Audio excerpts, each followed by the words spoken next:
Srimad Bhagavatam, quarto canto, capítulo 21, Instruções de Maharaja Prithu. O grande sábio Maitreya disse a Vidura, ao entrar o rei em sua cidade, ela estava muito belamente decorada para recebê-lo com pérolas, guirlandas de flores, belos tecidos e portões dourados. E toda a cidade estava perfumada com incenso muito fragrante. Com perfume destilado de sândalo e da erva aguro, borrifou-se tudo, as veredas, as estradas e os pequenos parques por toda a cidade.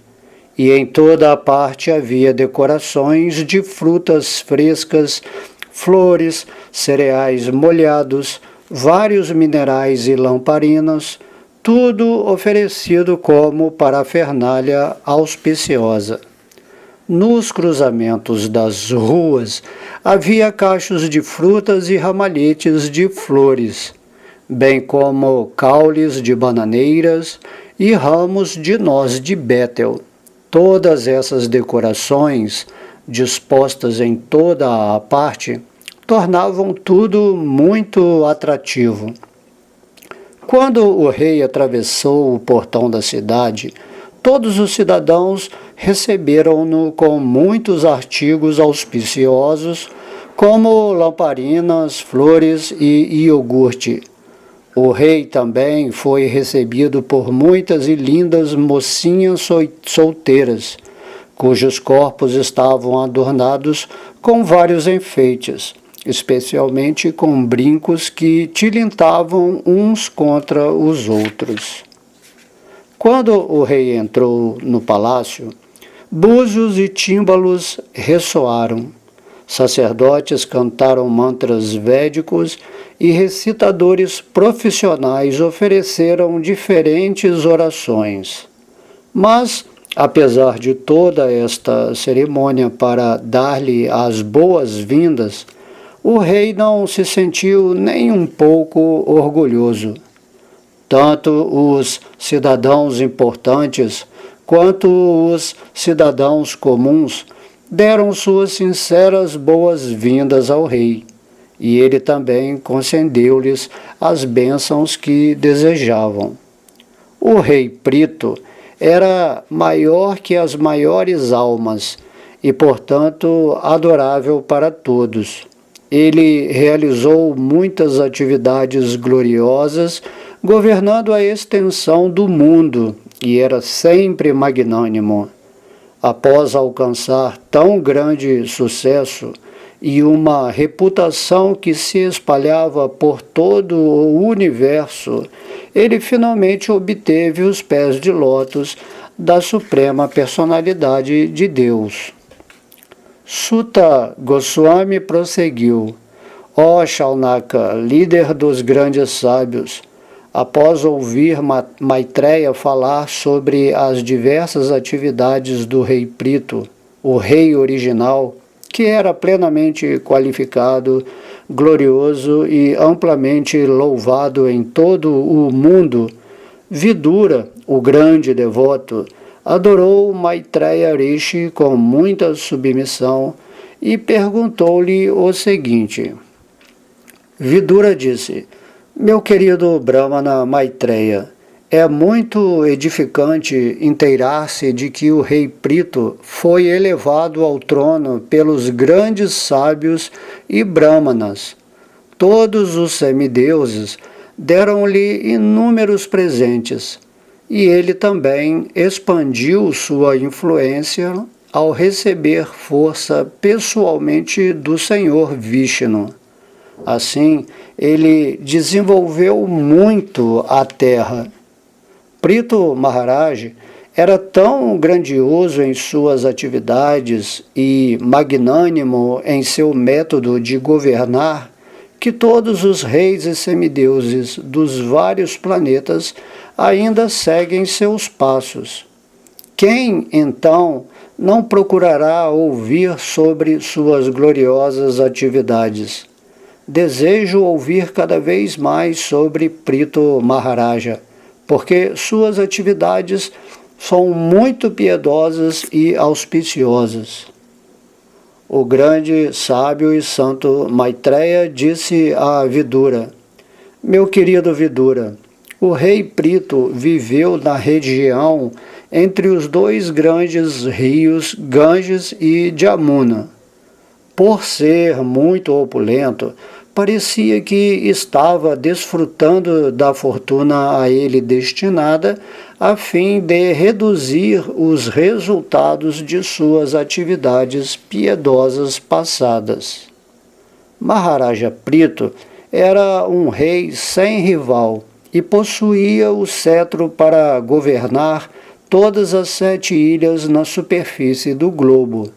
Ninguém podia desobedecer às suas ordens irrevogáveis, com exceção das pessoas santas, dos brahmanas e dos descendentes da Suprema Personalidade de Deus, os Vaishnavas. Certa vez, o rei Prito iniciou a realização de um grande sacrifício, no qual reuniram-se grandes sábios santos, brahmanas, semideuses de sistemas planetários superiores e grandes reis santos conhecidos como Rajarsis. Naquela grande assembleia, Maharaja Prito primeiramente adorou todos os visitantes respeitáveis de acordo com suas respectivas posições. Depois disso, ele levantou-se no meio da assembleia e parecia que a lua cheia havia surgido entre as estrelas. O corpo do rei Prito era alto e robusto e sua tez era clara.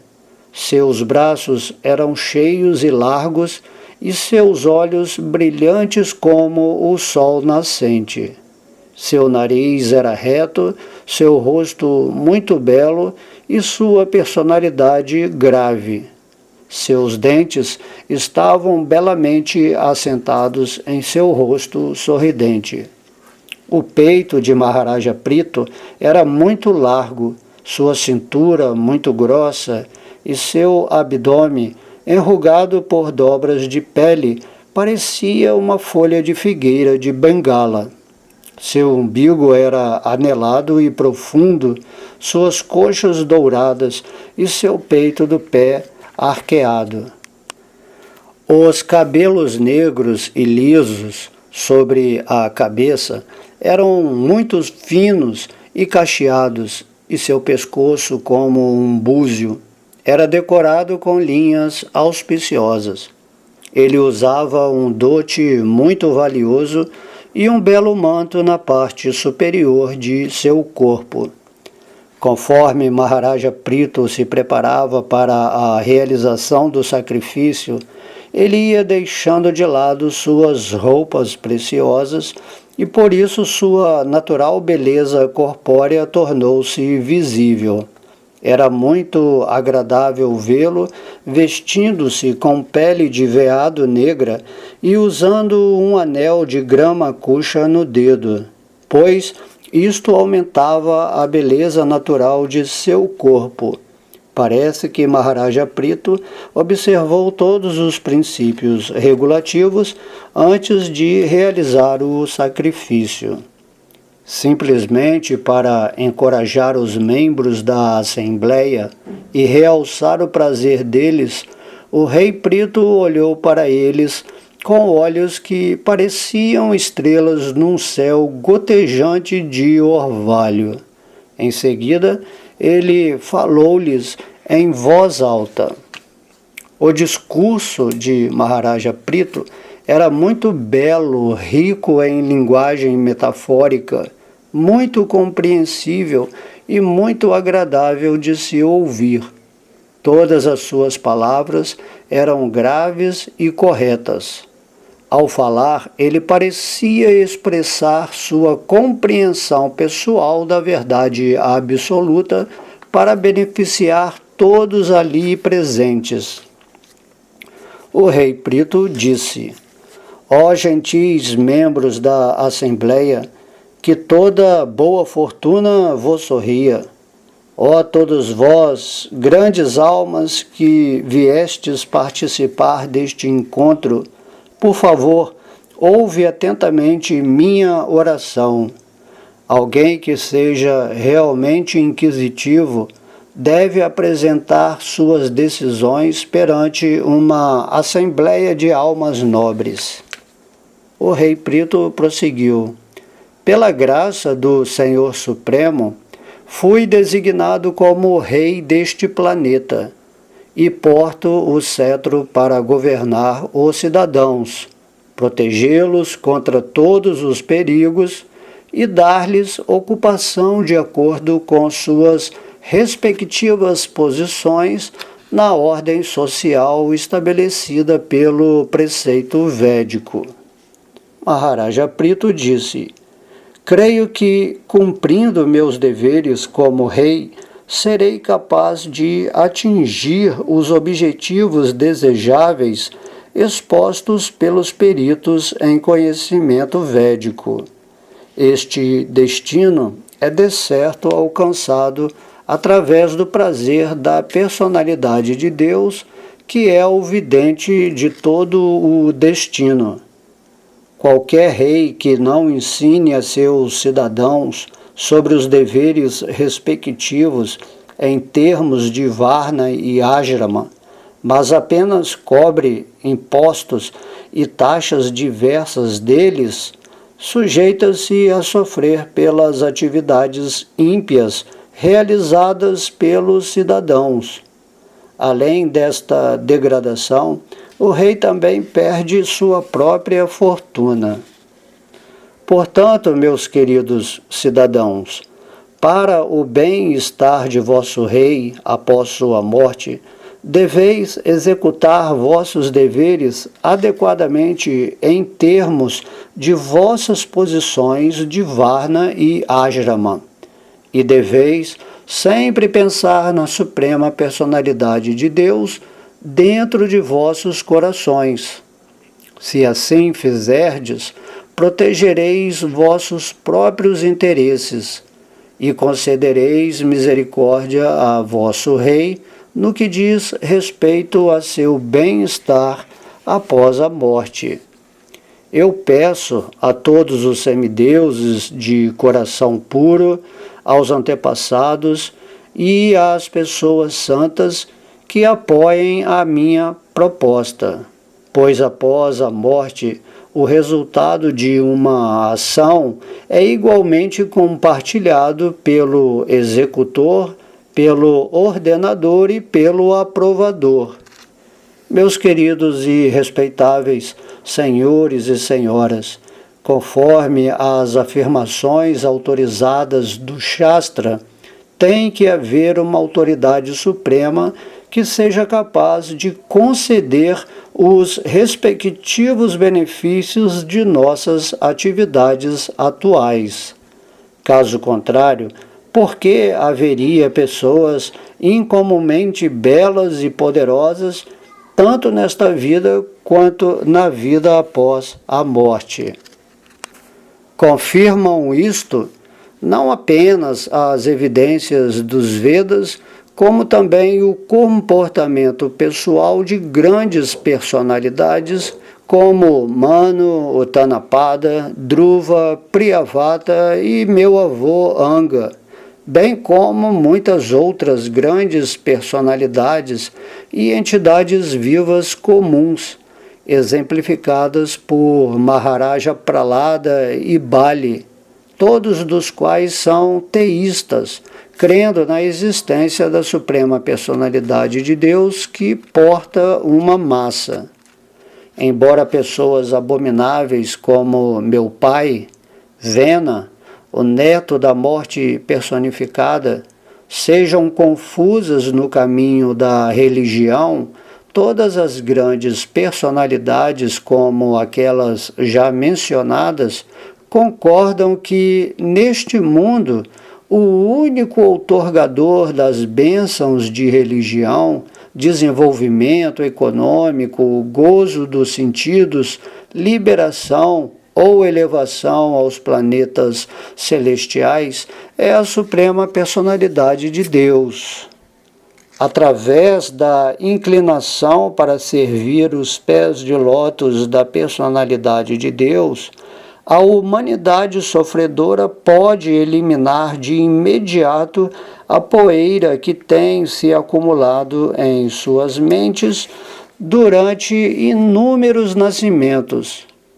Assim como a água do Ganges que emana dos dedos dos pés de lótus do Senhor, tal processo imediatamente purifica a mente, e assim a consciência espiritual ou consciência de Krishna aumenta pouco a pouco.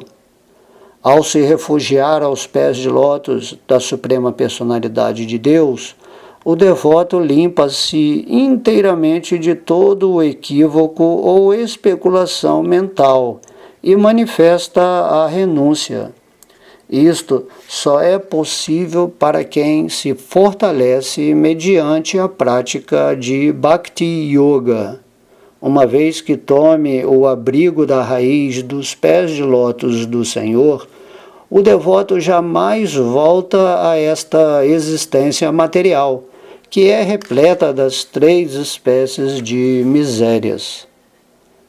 Prito Maharaja aconselhou seus cidadãos: ocupando vossas mentes, vossas palavras, vossos corpos e o resultado de vossos deveres ocupacionais, e sendo sempre liberais, deveis todos prestar serviço devocional ao Senhor.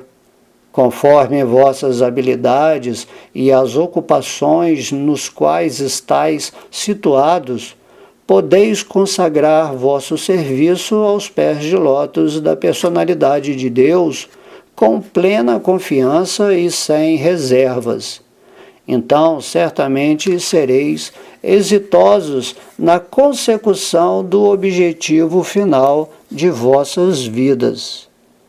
A personalidade de Deus é transcendental e não contaminada por este mundo material.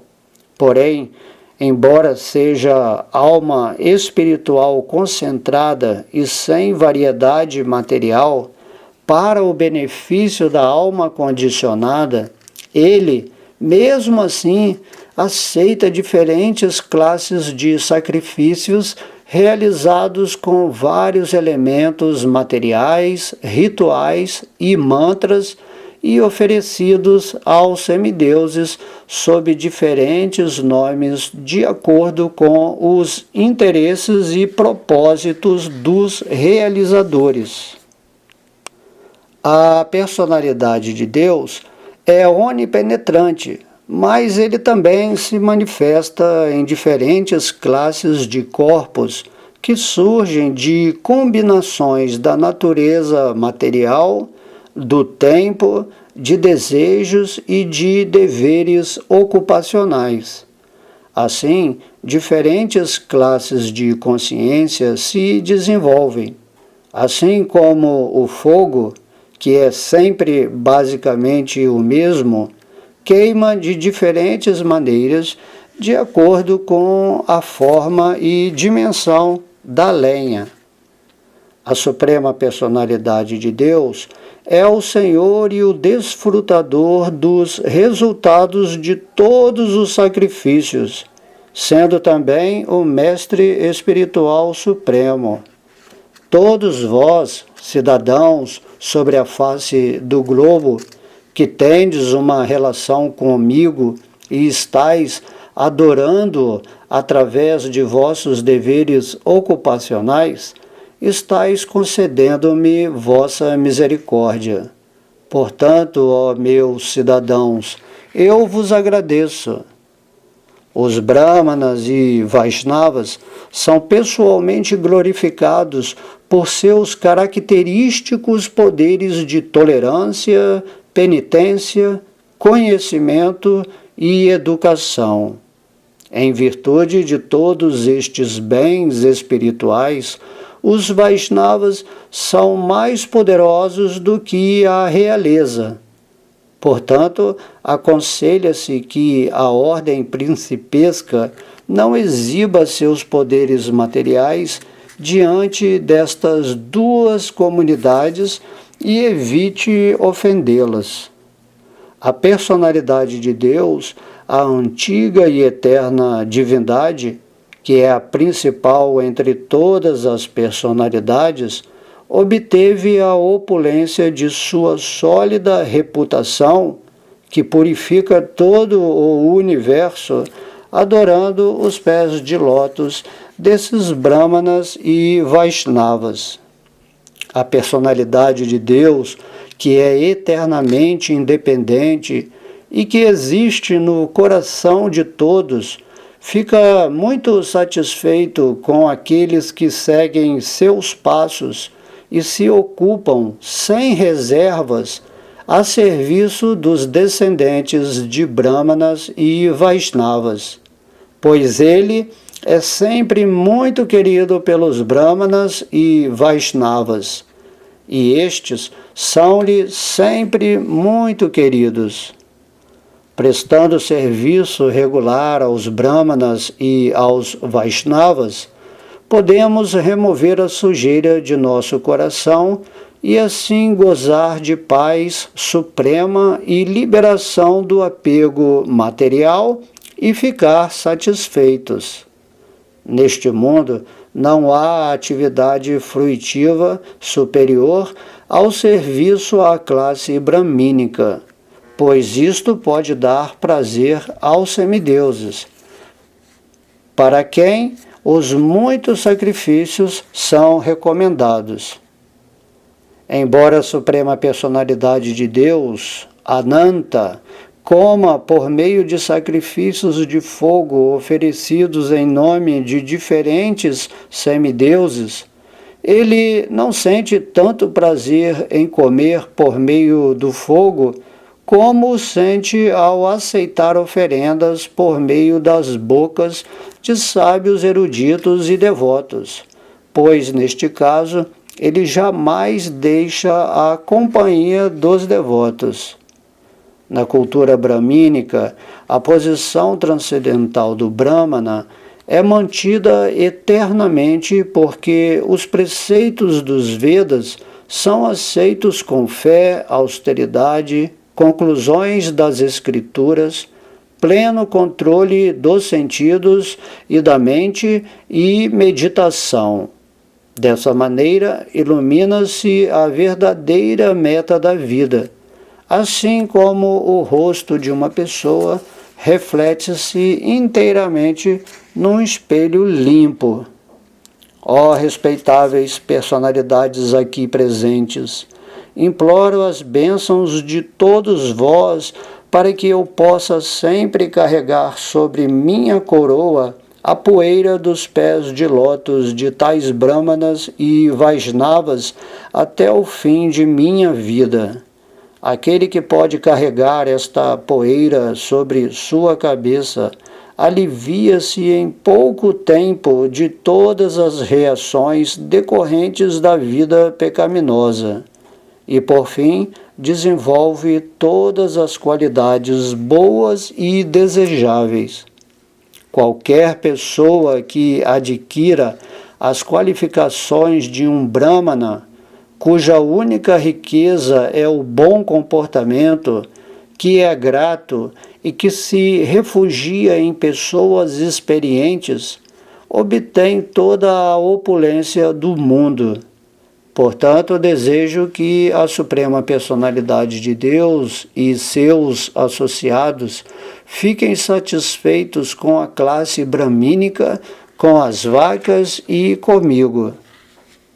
O grande sábio Maitreya diz: após ouvir o rei Prito falar tão bem, todos os semideuses, os cidadãos de Pitriloka, os brahmanas e as pessoas santas presentes àquela reunião, congratularam-se com ele, expressando sua satisfação. Todos eles declararam que a conclusão védica de que é possível conquistar os planetas celestiais por intermédio de um putra ou filho, foi cumprida, pois o pecaminosíssimo Vena, que fora morto pela maldição dos Brahmanas, agora estava sendo libertado da mais escura região de vida infernal por seu filho Maharaja Prito. De modo semelhante, Hiranyakashipu, que em virtude de suas atividades pecaminosas sempre desafiava a supremacia da personalidade de Deus, entrou na mais escura região de vida infernal. Mas, pela graça de seu grande filho, Prahlada Maharaja, ele também foi libertado e voltou ao lar, voltou ao Supremo. Todos os Brahmanas santos dirigiram-se assim a Prito Maharaja. Ó melhor dos guerreiros, ó Pai deste planeta, sê abençoado com uma longa vida, pois tendes grande devoção pela infalível personalidade de Deus, que é o Senhor de todo o universo. A audiência prosseguiu. Querido Rei Prito, tua reputação é a mais pura de todas, pois estás pregando as glórias do mais glorioso de todos, a suprema personalidade de Deus, o Senhor dos Brahmanas. Já que, devido à nossa grande fortuna, temos a Ti como nosso Senhor, julgamos estar vivendo diretamente sob o amparo do Senhor. Querido Senhor, teu dever ocupacional é governar os cidadãos. Esta não é uma tarefa muito maravilhosa para uma personalidade como tu, que tens muita afeição por zelar pelos interesses dos cidadãos, porque és pleno de misericórdia. Esta é a grandeza do teu caráter. Os cidadãos prosseguiram. Hoje abriste nossos olhos e revelaste como cruzar através do oceano da escuridão. Devido a nossos atos passados e por arranjo da autoridade superior, estamos emaranhados numa rede de atividades fruitivas e perdemos de vista o destino da vida. Assim, estamos vagando dentro do universo. Querido Senhor, estás situado em tua posição existencial pura de bondade. Portanto, és o representante perfeito do Senhor Supremo. És glorificado por teus próprios poderes, de modo que estás mantendo todo o mundo ao introduzir a cultura bramínica e ao proteger a todos na linha de teu dever como Kshatriya. Neste ponto encerram-se os significados Bhakti Vedanta do quarto canto, 21º capítulo do Srimad Bhagavatam, intitulado Instruções de Maharaja Prito.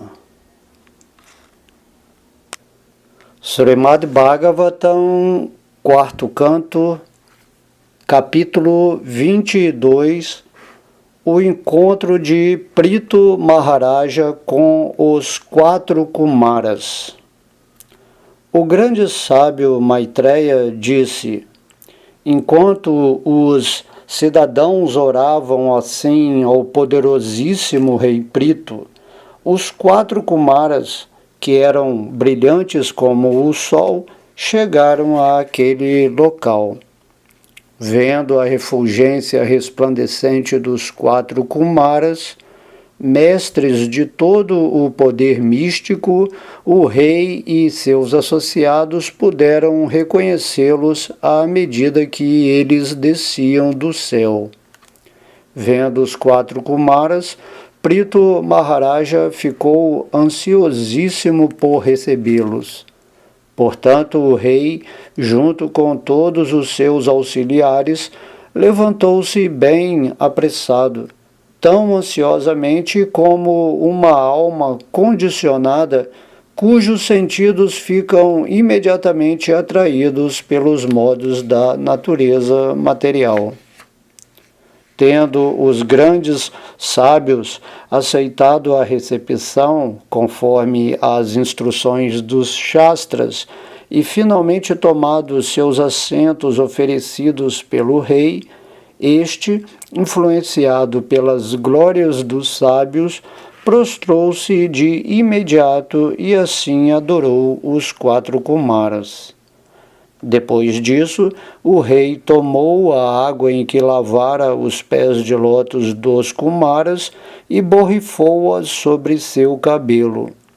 Através dessas ações respeitosas, o rei, como uma personalidade exemplar, mostrou como receber uma personalidade espiritualmente avançada.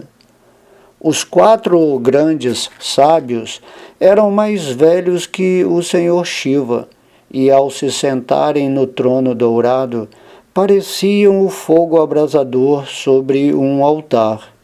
Devido à sua grande docilidade e respeito por eles, Maharaja Prito começou a falar com grande comedimento as seguintes palavras: Meus queridos e grandes sábios, ó auspiciosidade personificada, é dificílimo até mesmo para os iogues místicos ver-vos.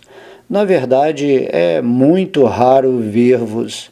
Não sei que espécie de atividade piedosa executei para que vós me deis a graça de aparecer diante de mim espontaneamente. Todo aquele com o qual os Brahmanas e Vaishnavas fiquem satisfeitos pode obter qualquer coisa que seja muito difícil de conseguir, tanto neste mundo como após a morte.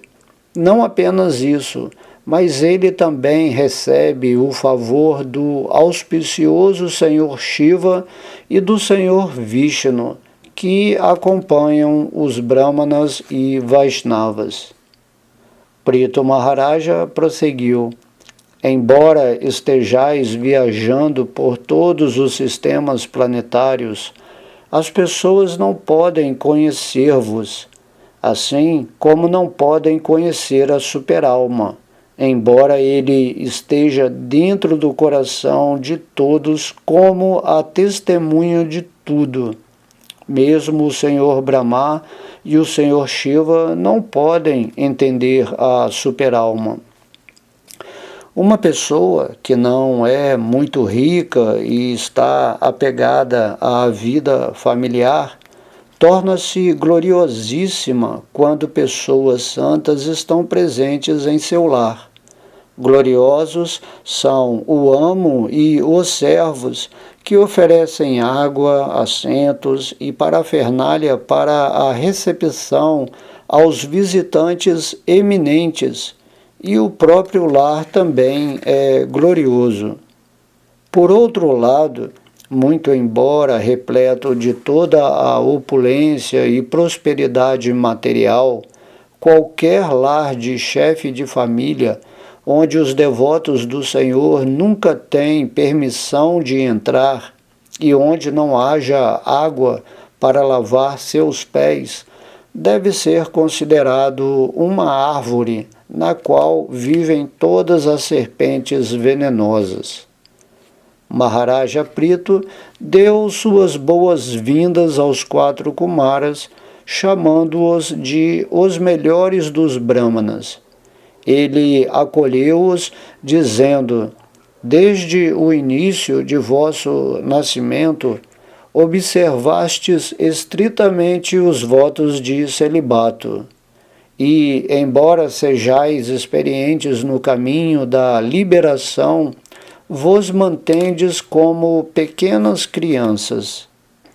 Prito Maharaja indagou dos sábios acerca das pessoas enredadas nesta perigosa existência material devido às suas ações anteriores.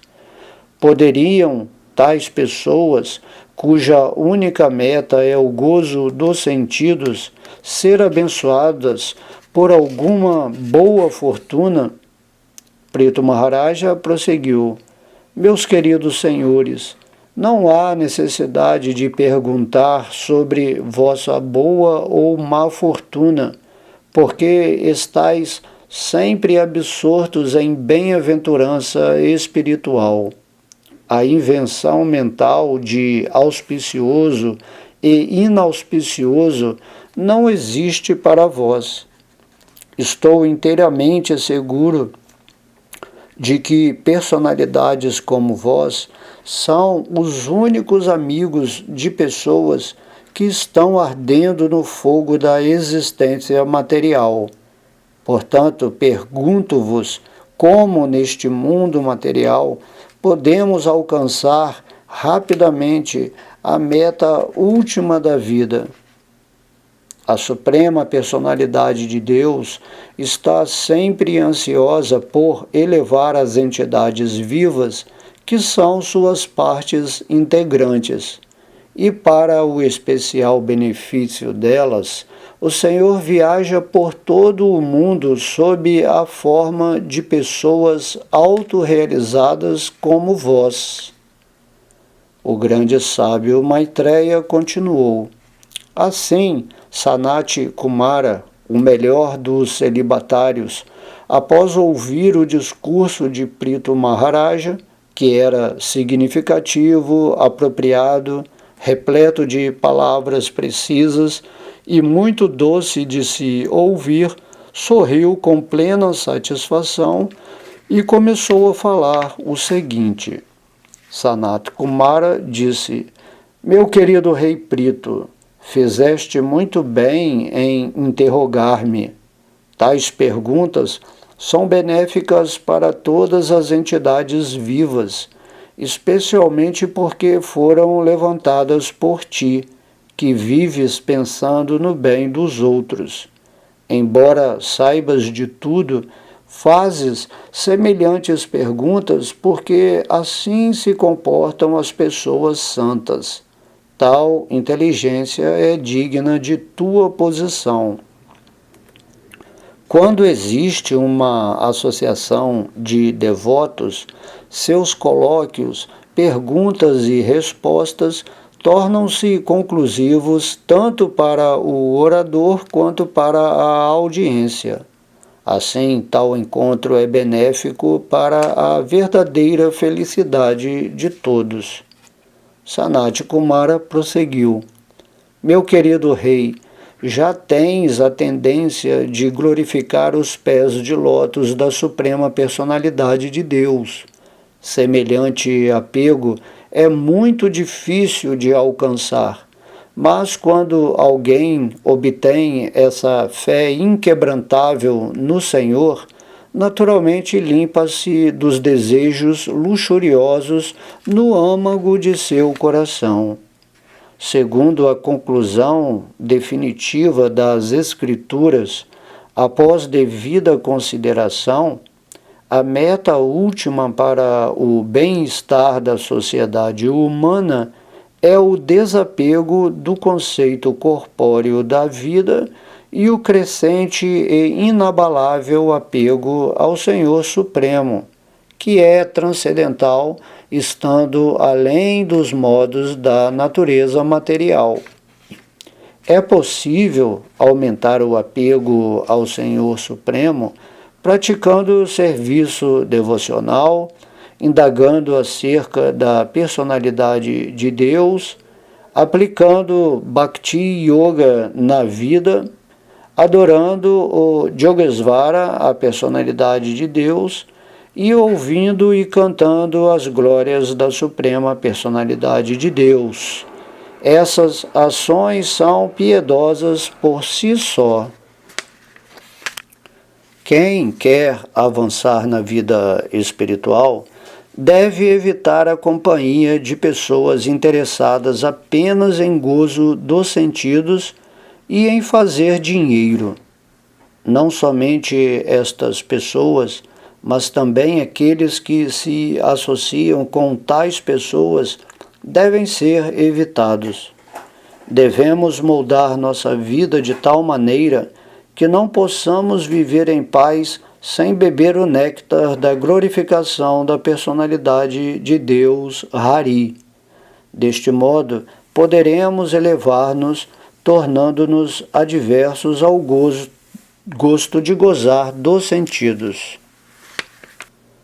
Um candidato ao avanço espiritual deve ser não violento, deve seguir os passos de grandes acharyas, deve lembrar-se sempre do néctar dos passatempos da personalidade de Deus, deve seguir os princípios regulativos sem desejos materiais e, enquanto segue os princípios regulativos, deve evitar blasfemar dos outros.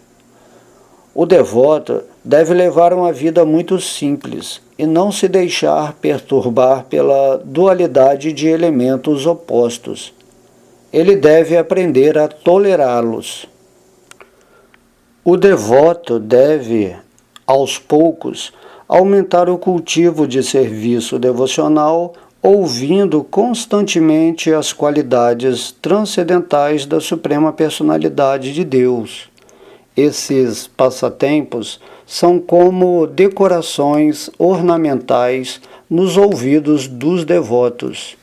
Prestando serviço devocional e transcendendo as qualidades materiais, é possível fixar-se facilmente em transcendência na personalidade de Deus.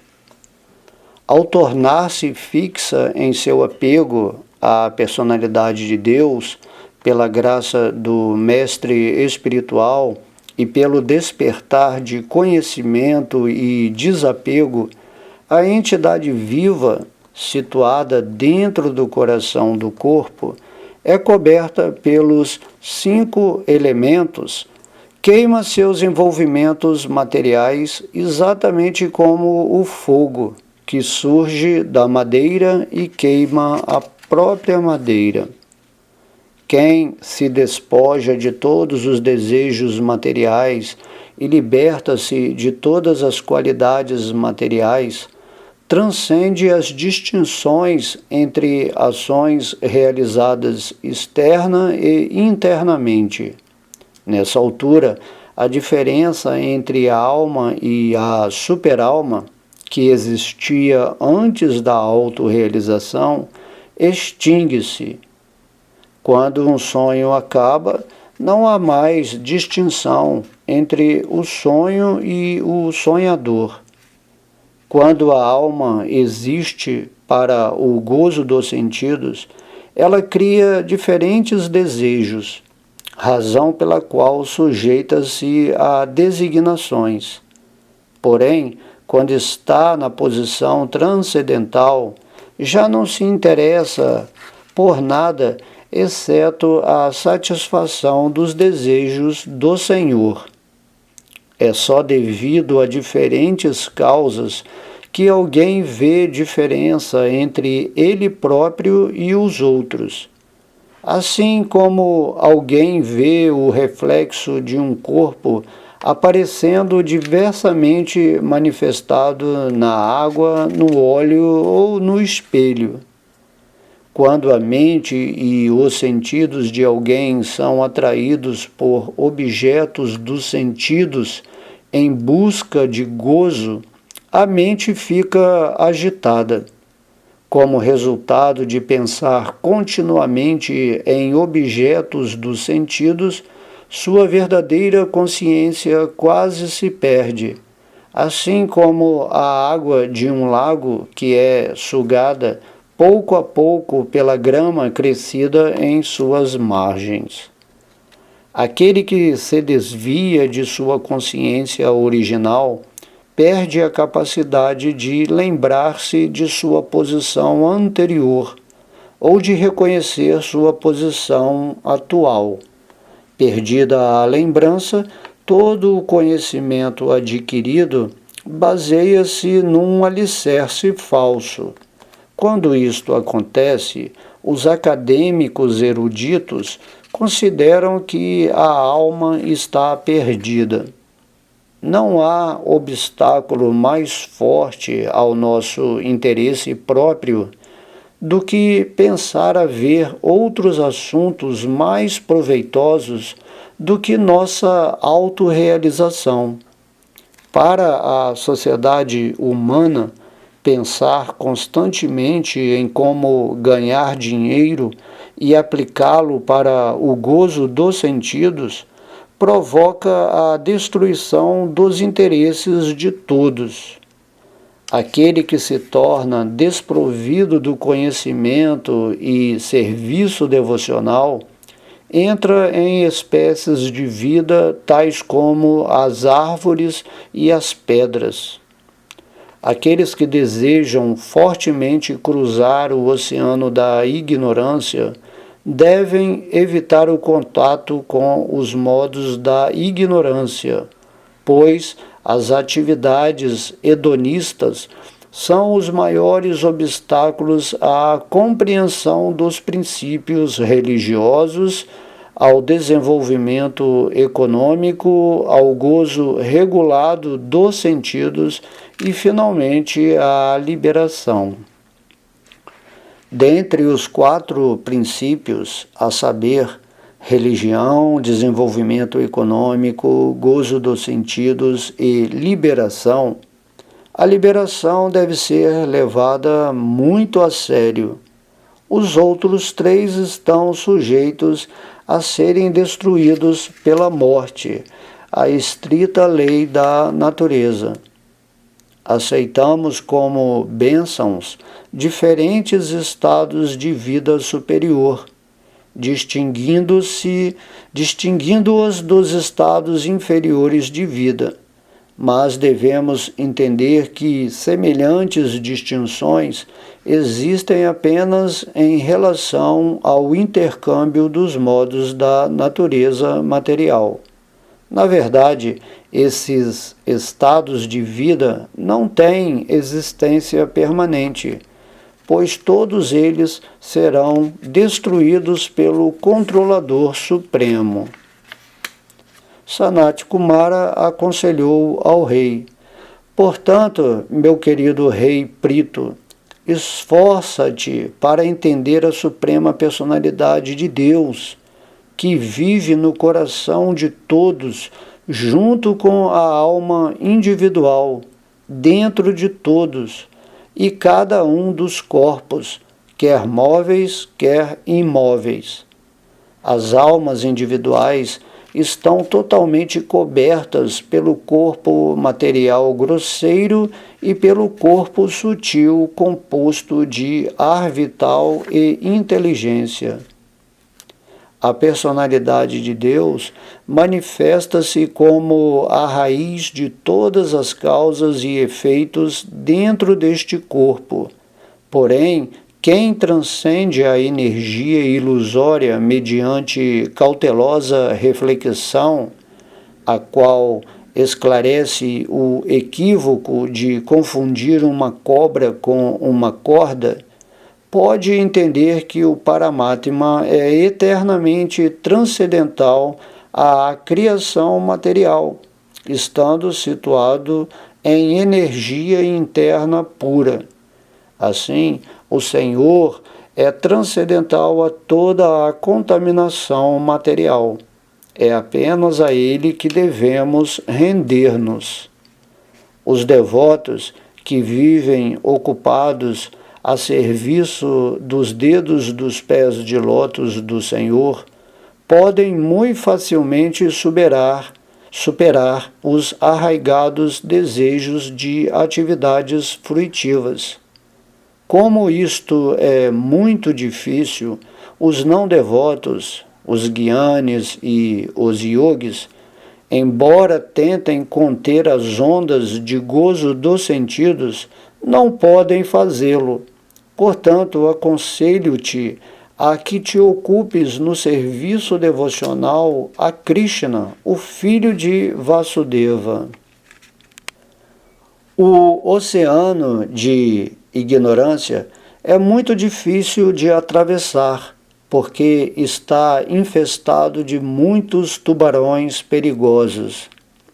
Embora aqueles que são não devotos submetam-se a rigorosas austeridades e penitências para cruzar esse oceano, recomendamos que tu simplesmente te refugies aos pés de lótus do Senhor, que são como barcos para cruzar o oceano. Apesar de o oceano ser difícil de atravessar, refugiando-te a seus pés de lótus, superarás todos os perigos. O grande sábio Maitreya prosseguiu: sendo assim, iluminado em completo conhecimento espiritual pelo filho de Brahma, um dos Kumaras, que era pleno de conhecimento espiritual, o rei adorou-o com as seguintes palavras. O rei Prito disse: ó Brahmana, ó poderoso, anteriormente o Senhor Vishnu concedeu-me sua misericórdia imotivada, indicando que viríeis à minha casa, e para confirmar esta bênção, todos vós viestes. Meu querido Brahmana, cumpriste a ordem perfeitamente, porque também és tão compassivo como o Senhor. É meu dever, portanto, oferecer-te algo. Porém, não possuo nada, exceto os restos do alimento comido por grandes pessoas santas. O que devo dar-te? O rei continuou: portanto, meus queridos Brahmanas, minha vida, esposa, filhos, lar, móveis e parafernália doméstica, meu reino, força, terra e especialmente meu tesouro, ofereço-vos tudo isto. Uma vez que somente alguém perfeitamente educado segundo os princípios do conhecimento védico merece ser comandante em chefe, governante do Estado, com poder de castigar e proprietário de todo o planeta, Prito Maharaja ofereceu tudo aos Kumaras. Os Kshatriyas, Vaishyas e Shudras tomam seu alimento em virtude da misericórdia dos Brahmanas. São os Brahmanas que gozam de suas próprias posses, vestem-se com suas próprias posses e fazem caridade com suas próprias posses. Prito Maharaja prosseguiu: como podem tais pessoas que têm prestado serviço ilimitado, explanando o caminho da autorrealização em relação com a Suprema Personalidade de Deus, e cujas explanações são dadas para nossa iluminação com plena convicção e evidência védica, ser retribuídas? Tudo o que podemos fazer é oferecer-lhes água com nossas mãos juntas em forma de conchas, para a satisfação delas. Personalidades grandiosas assim podem satisfazer-se apenas com suas próprias atividades, que elas, por sua misericórdia ilimitada, distribuem na sociedade humana. O grande sábio Maitreya continuou: sendo assim, adorados por Maharaja Prita, os 4 Kumaras, que eram mestres no serviço devocional, ficaram muito satisfeitos. Na verdade, eles apareceram no céu e louvaram o caráter do rei, e todos observaram-nos. Entre as grandes personalidades, Maharaja Prito era a principal em virtude de sua posição fixa em relação com a iluminação espiritual. Ele permanecia satisfeito, assim como alguém que obteve todo o sucesso na compreensão espiritual. Por estar sempre satisfeito, Maharaja Prito cumpria seus deveres da maneira mais perfeita possível, de acordo com o momento e com sua situação, força e posição financeira. Seu único objetivo em todas as suas atividades era satisfazer a verdade absoluta. Dessa maneira, ele agia corretamente. Maharaja Prito dedicava-se completamente a ser um servo eterno da personalidade de Deus, transcendental à natureza material. Consequentemente, ele oferecia todos os frutos de suas atividades ao Senhor e sempre julgava-se um servo da personalidade de Deus, o proprietário de tudo. Maharaja Prito, que era muito opulento devido à prosperidade de todo o seu império, permanecia em casa como chefe de família. Como jamais sentiu-se inclinado a utilizar suas opulências para o gozo de seus sentidos, ele permanecia desapegado, exatamente como o sol, que não é afetado em nenhuma circunstância. Estando situado na posição liberada de serviço devocional, Prito Maharaja não somente realizou todas as atividades fruitivas, mas também gerou 5 filhos com sua esposa Arti. De fato, todos os seus filhos foram gerados de acordo com seu próprio desejo. Após gerar 5 filhos, chamado Vijitaswa, Drumakesha, Haryaksha, Dravina e Vrika, Prito Maharaja continuou a governar o planeta. Ele aceitou todas as qualidades das deidades que governavam todos os demais planetas. Uma vez que Maharaja Prito era um devoto perfeito da personalidade de Deus, ele queria proteger a criação do Senhor, satisfazendo os vários cidadãos de acordo com seus vários desejos. Portanto, Prito Maharaja costumava satisfazê-los em todos os sentidos com suas palavras, mentalidade, obras e amabilidade. Maharaja Prito tornou-se um rei tão célebre como Somaraja, o rei da lua. Ele também era poderoso e exigente, tal qual o deus do sol, que distribui calor e luz e ao mesmo tempo recolhe todas as águas planetárias. Maharaja Prito era tão forte e poderoso que ninguém podia desobedecer às suas ordens, assim como ninguém tentaria conquistar o próprio fogo. Tão forte era ele que comparavam-no a Indra, o rei do céu, cujo poder é insuperável. Por outro lado, Maharaja Prito era tolerante como a terra. E quanto à satisfação de vários desejos da sociedade humana, ele era como o próprio céu.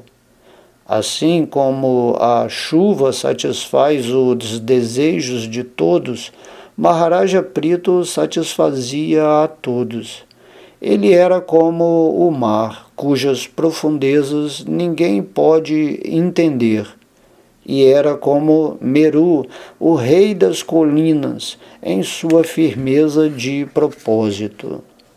A inteligência e educação de Maharaja Prito eram exatamente como as de Dhyamaraja, o superintendente da morte.